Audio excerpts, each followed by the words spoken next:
All right. Well, first of all, congratulations on your win. I know it's been a little bit of time now. Does the win still kind of feel fresh, or does it kind of fade after time?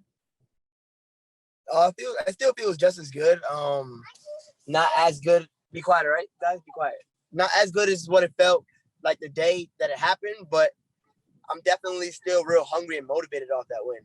Like it's still driving me. Like I'm gonna start training tomorrow, so I feel really good about it. Is that your first day back since the fight? Yeah, tomorrow will be my first day back training. Jumping right back into camp, trying to get prepared for the next fight. So we'll jump right into that question then. Do you have an idea when that next fight's going to be? I want something before I turn 26. I'm 25 right now. My birthday is November 30th. So I wanted to get at least one more in before I turn 26. So, I mean, I put my name in the hat already. So they know I'm looking for a fight. So hopefully we can get something in before November 30th. And you had talked about previously wanting to be on that Ireland card. Is that still something you're interested in? Or is that sort of like a little too late now? Or oh, I lost you. Be quiet. There we go. Got you back. Did you hear my question? Yep. I keep losing. No, I'm still here. Can you hear me? Yeah. I don't know if I lost service or something. I'm not sure.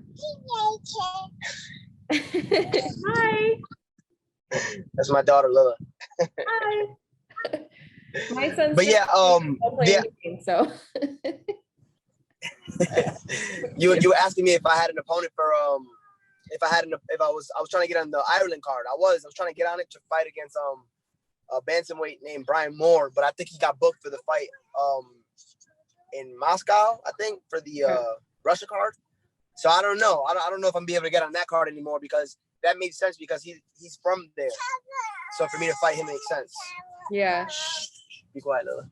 So was part of the reason for wanting to fight on the Ireland card because it was such like a big card, like a free trip to Ireland, or was it more just like that's the next step, like that's a good date for you?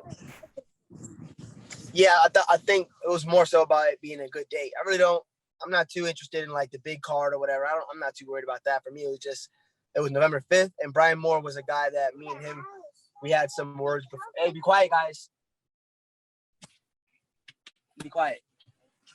Me and Brian Moore, we already had words before about fighting. So like, I just thought, all right, I'm coming off of this fight. November 5th would be a good time for me to get back in there. And it's a quick turnaround before my birthday comes. So like, it was just good timing, and it was a good opponent. But he went and got booked. So now I don't really know about that card. I'm not too worried about that. I just want to get something in before November 30th. So what were those words? Is that something you can say? And I don't know what you can say in front of your child, but was it on the internet, or were you guys saying it in person? Like what was that about? What happened there? Just going back and forth on Twitter, like I mentioned a bunch of people's names at one of my press conferences for my last fight when I beat Cass Bell. And he was just one of the people that decided to respond. No one else responded. He decided he wanted to respond, and he said that I hadn't been tested or whatever, saying that basically I walked through all my fights and they were all easy. And for me, it's like, that's not my fault. It's not my fault that I was able to walk through these guys. But if he thinks, or if anyone thinks, not just him in particular, but if anyone thinks that I don't have heart and grit because I make it look easy, they got another thing coming, because I got a lot of heart, a lot of grit, and I give this everything I got. So if somebody thinks I'm just gonna lay down for anybody, that's insane, So one day, maybe one day we'll see if somebody pushes me hard enough to make me dig, and if that does happen, then you'll get to see my true colors. Is there a fighter that you think might do that? Like somebody on the roster now that you're like, wow, that's the opponent that I want because he's gonna make me a better fighter? Yeah, I mean, well, I think all these guys are good fighters, and I think all of them, I'm going to learn from fighting each one of them. Like, I learned just from this fight that I just fought right now with Keith Lee. I learned from every fight. But I don't think my mindset is not to go in there and get pushed. My mindset is to do what I have to do if the situation arises. But my mindset is more so like go in there and dominate. I don't even want it to be close. But if somebody does push me, then it is what it is. I'll learn from it, and I'll rise to the occasion. But there's no one like, I feel like I'm gonna be able to figure it out. I feel like I'm gonna be able to figure out everybody and get the job done pretty simply against everybody. Because also at the end of the day, I'm not really like a brawler. You know, I'm not going in there to get into brawls with people. I'm going in there to win clean and flawlessly, you know? And, you know, with Brian Moore kind of out of the picture, is there a fighter that you kind of are setting your eyes on, or somebody you want to call out, or somebody you've mentioned to Bellator that you're interested in? Yeah, I just want to get a quick turnaround. I know CJ Hamilton just had a fight not too long ago. A little while back now, and I don't think he's booked for anything. So I was just looking to get a quick turnaround, something before the tournament starts. So CJ Hamilton will probably be a good matchup if I can get something in with him quickly. But let's see what happens. You know, I told her that's who I kind of wanted to get a quick turnaround fight with. Let's see if we're able to make it happen. So would you take a short notice fight if something fell through? Would you be willing to kind of jump in there, or are you one that you want a camp, you want some time?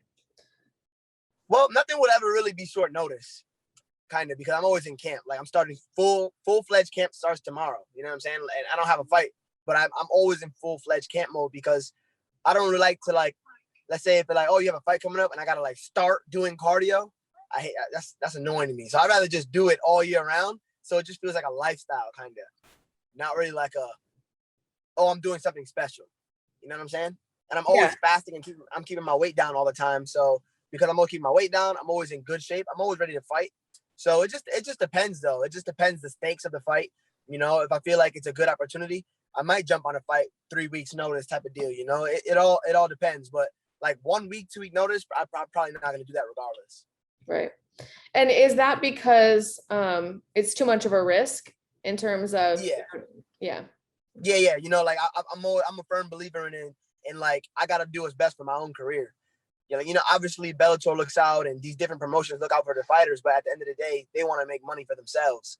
You know, if I mess around and do them a favor and I lose, I do them 3 favors and I lose 3 times in a row, they're still gonna cut me, regardless if I did them favors or not. So I still got to look out for myself at the end of the day because they're not the ones they're not gonna keep me around if I lose because I was being a company guy. You know what I'm saying? Right. Yeah, that makes sense. My last question for you. I know you got stuff to go to do today. Just a fun one. Are you gonna be watching the fights tonight? The Woodley. Oh yeah, ball? yeah. Do you Definitely, I'll be watching the fights. Do you have a prediction? You know, my heart is with Tyrone Woodley. I want Tyrone Woodley to win, but this is not MMA, it's boxing, you know, and Jake Paul's been boxing for 4 years and he's pretty good at it. He got a good little jab on him. Jake Paul's pretty good. So I really don't see Tyrone Woodley winning, but I do want him to win. You know, I don't have anything against either guy. I think they're both, you know, they both seem pretty cool. You know, Jake Paul looks like he's a jerk, but really he's doing what he has to do to sell the fights, you know, so I understand that. But yeah, if I had to bet my money, I'm betting my money on Jake Paul, but I want Tyrone Woodley to win. That's where my head is at. Oh, you know, I have one more question. You mentioned betting your money. Are you still doing all that crypto stuff? I don't know anything about crypto. So did you get money back? No, still not yet. I lost like $20,000, you know. Right now I'm up like 7,000. I got a long way to go. I got 13 more thousand to get back. And then I gotta get more. I gotta get some interest for all the money that I lost, you know. So it's the thing about this game is it takes a lot of patience, and it's about being disciplined and having patience and not selling because there's a dip or, you know, selling because the market goes up. You just gotta hold and wait. So much like the MMA game, much like the fight game, it takes a lot of patience and discipline. You know, so that's something I'm learning. I'm newer at this than I am at fighting. So with fighting, I got it down, but with this, it's a little bit more difficult. Awesome. Thank you so much for your time. I really appreciate it. Thank you so much. Have a good weekend. Day. You too. Bye-bye.